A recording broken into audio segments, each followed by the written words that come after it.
جو کعبے میں کھڑے ہو کے میرے مولا غازی عباس نے پڑھا، سبحان اللہ، وہ خطبہ آپ ذرا سنیں۔ اللہ اکبر۔ غالباً ہماری ایک اہل سنت کی کتاب ہے الکامل فی التاریخ، خطبہ ذرا سماعت فرمائیے گا میرے علی کے شعر کا، کہ جب علی کا شعر گرجتا ہے تو یوں گرجتا ہے، جب عظمت حسین بیان کرتا ہے تو یوں بیان کرتا ہے۔ میں نے چاہا کہ عظمت حسین میں کیا بیان کروں، آپ احباب کے لیے تحفے کے طور پر ذرا سماعت فرمائیے گا۔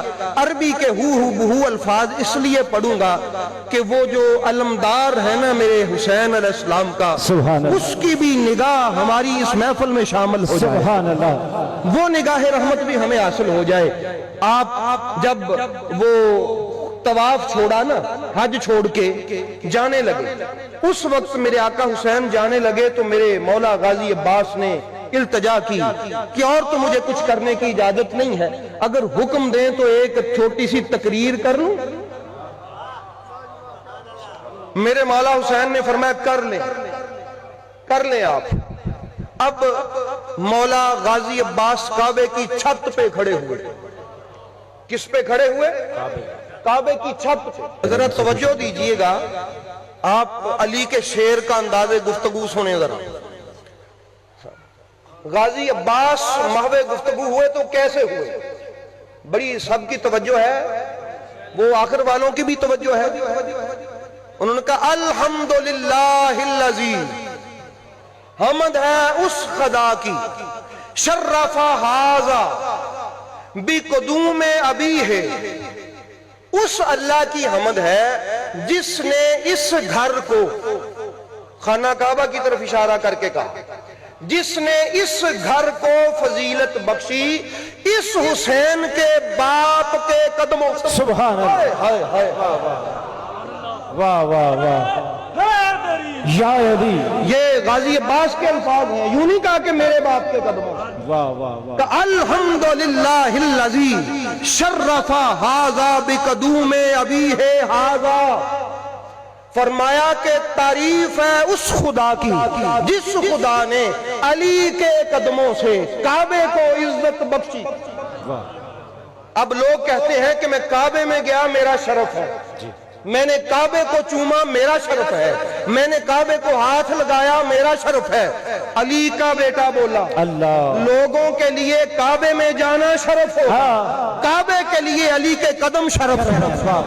اور پھر فرمایا کہ اصبح قبلتن، یہ من فرمایا کہ یہ من بالامس بیتن اصبح قبلتن، کل تک یہ فقط اللہ کا گھر تھا، علی پاک کے قدم لگنوں کی برکت یہ ہے کہ یہ قبلہ بن گیا۔ سبحان اللہ، نبی کی رضا سے بنا، نبی کے چاہنے سے بنا، لیکن فرماتے ہیں برکتیں علی کے قدم کی۔ مولا علی پیدا ہوئے تھے نا اس میں، کعبے میں کون پیدا ہوا تھا؟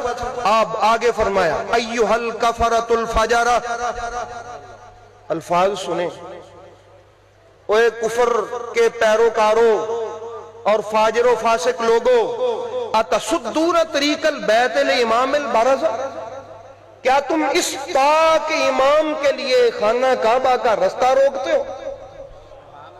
من هو احق بہ سائر البریۃ، اس سے بڑھ کر کعبے میں آنے کا حقدار اور کون ہے؟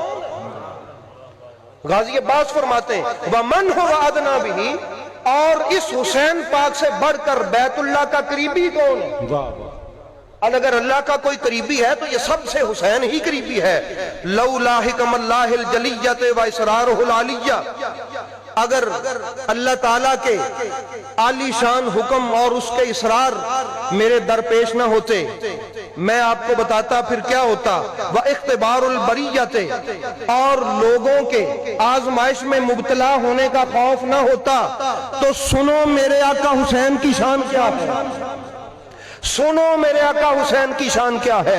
لوگ کسی آزمائش میں مبتلا نہ ہو جائیں، لوگ کہیں کسی آزمائش میں مبتلا نہ ہو جائیں، اس لیے ایسے نہیں ہوا۔ اگر یہ خوف نہ ہوتا تو پھر کیا ہوتا؟ لَطَّارِ الْبَيْتُ إِلَيْهِ قَبْلَ أَن يَمْشِيَ لَدَيْهِ، اس سے پہلے کہ حسین کعبے کی طرف آتا، یہ کعبہ اٹھ کے حسین کے قدموں میں جاتا۔ سبحان،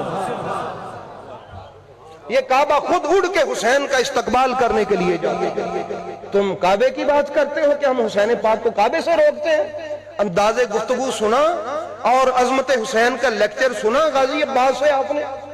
حضور میرے غازی عباس فرماتے ہیں قد استلم الناس الحجر، لوگ حجر اسود کو چومنے میں شرف سمجھتے ہیں، والحجر یستلم یدیہ، اور حجر اسود میرے آقا حسین کے ہاتھ چومتا ہے۔ سبحان اللہ۔ حجر اسود میرے حسین لاجپال کے ہاتھ چومتا ہے۔ اس کے بعد فرمایا وَلَوْ لَن تَكُمْ مَشِيَّةٌ مَوْلَايَ مَجْبُولَةً مِّن مَشِيَّةِ الرَّحْمَانِ، اصل میں مسئلہ یہ ہے کہ حسین پاک کی مشیت وہی ہے جو رحمان کی مشیت ہے۔ اگر یہ مسئلہ درمیان میں نہ ہوتا تو پھر سنو پھر کیا ہوتا، لَوَقَعَتْ عَلَيْكُمْ كَالسِّكْرِ الْغَضْبَانِ عَلَىٰ أَصَافِيرِ الطَّيَّرَانِ، جس طرح ایک غضبناک عقاب شاہین باز چڑیوں پہ گر کے ان کو چیر دیتا ہے، اگر میرے مولا حسین درمیان میں نہ ہوتے تو میں بھی تم پر گرتا اس عقاب کی طرح اور تمہیں چیر کے ٹکڑا کر کے رکھ دے۔ سبحان اللہ۔ یہ غضب اور یہ غصہ تھا غازی عباس پاک کا، یوں گرتا میں تمہارے اوپر۔ اور پھر ارشاد فرمایا اتخفون قوما یلعب بالموت فی الطفولیت، کیا تم اس کو ڈراتے ہو موت سے جو بچپن میں موت سے کھیلا ہے؟ سبحان اللہ۔ سبحان فَكَيْفَ كَانَ فِي الرَّجُولِيَّةِ، وہ تو بچپن میں موت میں کھیلتا تھا، اب تو جوان ہے، جوانی میں اس کی بہادری کا کیا عالم ہوگا، ان کو موت سے ڈراتے ہو؟ میرے غازی عباس نے کہا اور پھر کہا وَلَا فَدَيْتُ بِالْحَامَّاتِ لِسَيِّدِ الْبَرِيَّاتِ دُونَ الْحَوَانَاتِ، فرمایا میرا سب کچھ قربان، ساری انسانیت اور اس روئے زمین پر جتنے بھی چرند پرند پھرتے ہیں یہ تو ان کا بھی سردار ہے، سب انسانوں کا بھی سردار ہے، میں غازی عباس کا بھی سردار ہے، میرا تن من دھن سب کچھ اس پہ قربان۔ اور اس کے بعد آگے بھی آپ نے فرمایا ہائی ہاتھ فانظروا ثم انظروا، لوگوں توجہ کرو ذرا میں تمہیں بتاؤں، ممن شارب الخمر و ممن صاحب الحوض الکوثر، ایک پاسے وہ شرابی اور ایک پاسے حوض کوثر کا مالک۔ غازی عباس اب کمپیریزن کر رہے ہیں دونوں کا، فرماتے ایک پاسے وہ شراب پینے والا بدبخت یزید اور ایک پاسے یہ صاحب حوض کوثر۔